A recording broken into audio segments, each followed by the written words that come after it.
മഴയിൽ കുളിച്ച മരങ്ങളെ നിങ്ങൾ കണ്ടുവോ മറവീലൻ പോയ ബാല്യം, കണ്ടുവോ മറവീലൻ പോയ ബാല്യം. ദാസേട്ടന്റെ ലക്കി സ്റ്റാർ ഹോട്ടൽ പൂട്ടി. ദാസേട്ടൻ എത്ര വർഷമായി നമ്മുടെ ഈ ലക്കി സ്റ്റാർ ഹോട്ടൽ? 1999 ഡിസംബർ മാസം ഒരു നോമ്പിന്, നോമ്പ് 2-നാണ് ആരംഭിച്ചത്.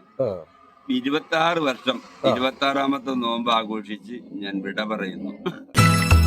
മഴയിൽ കുളിച്ച മരങ്ങളെ നിങ്ങൾ കണ്ടുവോ മറവീലൻ പോയ ബാല്യം, കണ്ടുവോ മറവീലൻ പോയ ബാല്യം.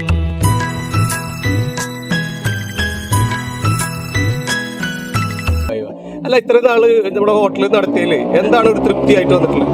തൃപ്തി കുറവെന്നല്ല, നമ്മൾ ജനങ്ങളായിട്ട് ഇടപഴകുന്ന നല്ല രീതിയിൽ അവരുടെ സന്തോഷം പങ്കുവെക്കുന്ന കളിയും ചിരിയായിട്ട് ഇതുവരെ പോയിട്ടുണ്ട്.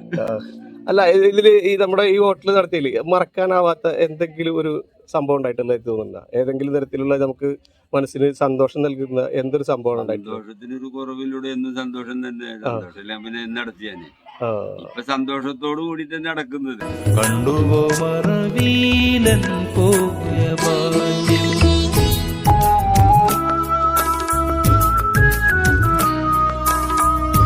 നമ്മുടെ അയൽവക്കത്തുള്ള, അതായത് നമ്മുടെ ഈ ലക്കി സ്റ്റാർ ഹോട്ടലിന്റെ അടുത്ത് ഒരുപാട് സ്ഥാപനങ്ങൾ ഉണ്ടല്ലോ, അവരുടെയൊക്കെ എല്ലാവരുടെയും ഓർഡറും അതേപോലെ ഒരുപാട് സംഭവങ്ങൾ ഉണ്ടായിട്ടുണ്ടല്ലോ. എല്ലാവരും ഞാൻ നിരാശപ്പെടുത്തിയിട്ടില്ല. എല്ലാവരും സഹകരണം ഉണ്ടായിട്ടുണ്ട് എന്റെ കച്ചവടത്തിന്. ഹോസ്പിറ്റൽ, സ്കൂൾ, പഞ്ചായത്ത്, അതിനോടനുബന്ധപ്പെട്ട എല്ലാ സ്ഥാപനങ്ങളും ഇന്നേ വരെ നമ്മളോട് സഹകരിച്ചു പോന്നിട്ടുണ്ട്.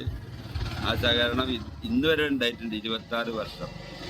ഹോസ്പിറ്റലിൽ ചായ വേണമെന്നുണ്ടെങ്കിൽ എൻ്റെ ഇരുന്ന് മേടിക്കുള്ളൂ. പക്ഷെ ഇന്ന് വരെ നമ്മൾ ഭക്ഷണം, എൻ്റെ കടയിൽ നിന്ന് ഭക്ഷണം കഴിച്ചിട്ട് ഒരാൾക്ക് രോഗം വരിക അല്ല മറ്റുള്ള ബുദ്ധിമുട്ടുകൾ ഉണ്ടായിട്ട് ഒരു റിപ്പോർട്ടും ഇല്ല, ഇതുവരെ ഉണ്ടായിട്ടില്ല.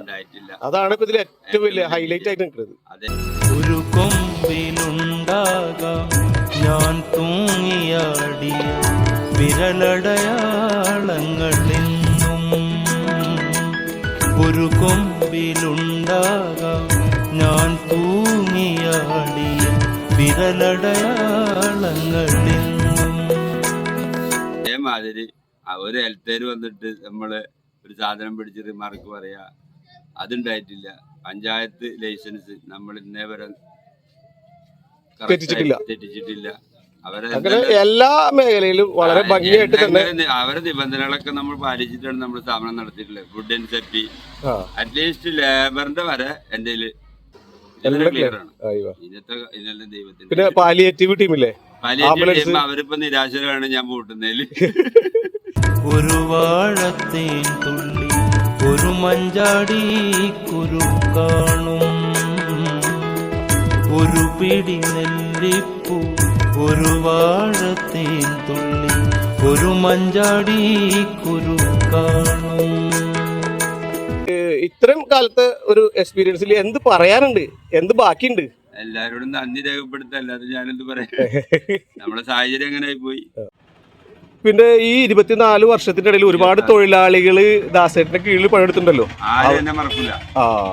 അതിന്റെ കാരണം അവർക്ക് അവർ വിചാരിക്കുന്നതിലും പൈസ ഞാൻ കൊടുക്കാറുണ്ട്. അവര് മനസ്സിൽ ഉദ്ദേശിക്കുന്നതിലും ശമ്പളം ഞാൻ കൂട്ടി കൊടുക്കാറുണ്ട്. അത് ഞാൻ നിരാശപ്പെടുത്തിയിട്ടില്ല. ഓക്കെ. പിന്നെ അവര് എല്ലാവർക്കും ശമ്പളം മാസത്തിലാണ് കൊടുക്കുന്നത്, ഡെയിലി പണി കഴിഞ്ഞാൽ പരമ്പത്ത് കൂലി. ആർക്കും ഞാൻ 10 പൈസ ബാക്കി വെച്ചിട്ടില്ല. അല്ലാതെ എനിക്ക് തരാനുള്ള അങ്ങോട്ട് കൊടുക്കാനില്ല. പിന്നെ ഇവിടുത്തെ ഒരു വ്യാപാര സ്ഥാപനം, ഞാൻ എവിടുന്നൊക്കെ സാധനങ്ങൾ വാങ്ങിയിട്ടുണ്ടോ ആർക്കും ഞാൻ 10 പൈസ കൊടുക്കാനില്ല. ആരും അങ്ങനെ പറയില്ല. അല്ല, അതിപ്പോ കൂട്ടുന്നത് പ്രമാണിച്ചിട്ട് നമ്മൾ തീർത്തതാണോ അതോ പൊതുവെ അങ്ങനെ തന്നെയാണ്? എന്റെ സിദ്ധാന്തം അതാണ്. ആദ്യം അവരെ പൈസ കൊടുക്കാൻ പൈസ ബാക്കി നമുക്ക്. ശരി, അത് സ്ഥിരം അങ്ങനെ തന്നെയാണ്. ഡെയിലി വാങ്ങുന്ന സാധനത്തിന് ഡെയിലി പൈസ കൊടുക്കാം, കാര്യമുള്ളൂ. ഓക്കെ, ആർക്കും ഒരു പൈസയും കൊടുക്കാനില്ല. ആരും പറയില്ല ദാസം പൈസ തരാണ്ടെന്ന്. വളരെ തൃപ്തിയായിട്ട് തന്നെയാണ് നമ്മൾ അവർക്കും തൃപ്തിയാണ്, എനിക്കും തൃപ്തിയാണ്.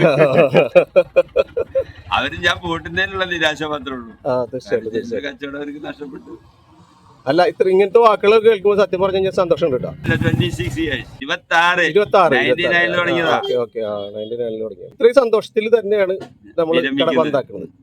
ഓക്കെ, എല്ലാവർക്കും നന്ദി, അത്ര തന്നെ പറയാനുള്ളൂ അല്ലേ? അത്രേ ഉള്ളൂ. ഓക്കെ, എല്ലാവരും സഹകരിച്ച എല്ലാവർക്കും, എന്റെ നാട്ടുകാരായ എന്റെ പ്രിയപ്പെട്ട സുഹൃത്തുക്കൾക്കും എല്ലാവർക്കും നന്ദി അറിയിക്കുന്നു. നാട്ടുകാരോട് എന്ത് പറയാനുണ്ട്? ഇനി നാട്ടുകാരോട് പറയാൻ ഞാൻ തുടങ്ങുന്ന പുതിയ സംരംഭത്തിലേക്ക് എല്ലാവരുടെയും സഹായ സഹകരണങ്ങൾ. അത് എന്തൊരു സംരംഭം ഇവിടെ തന്നെയാണ് തുടങ്ങുന്നത്? ഇവിടെ തന്നെ, ഈ മണ്ണിൽ തന്നെ, വേറെ മണ്ണിലേക്കും പോകില്ല. പുതിയ സംരംഭം എന്ന് പറഞ്ഞാൽ മിൽമ ബൂത്തുമാരി അല്ല, അവരെ ഐറ്റംസ് എല്ലാം അവരോട് ബന്ധപ്പെട്ട് കുറച്ച് അല്ലറ ചില്ലറ ജനങ്ങളായിട്ടുള്ള സമ്പർക്കം വേണ്ടേ, അവരെന്നെ മറക്കൂലേ ബിൽമയുടെ എല്ലാ പ്രൊഡക്റ്റും. അപ്പൊ ഓക്കെ ദാസേട്ടാ, ഇത്രയും കാര്യങ്ങൾ നമ്മുടെ നാട്ടുകാർക്ക് അറിയാൻ വേണ്ടി തന്നെയാണ് ചോദിച്ചത്. സന്തോഷം കേട്ടാ. ഓക്കെ, നന്ദി.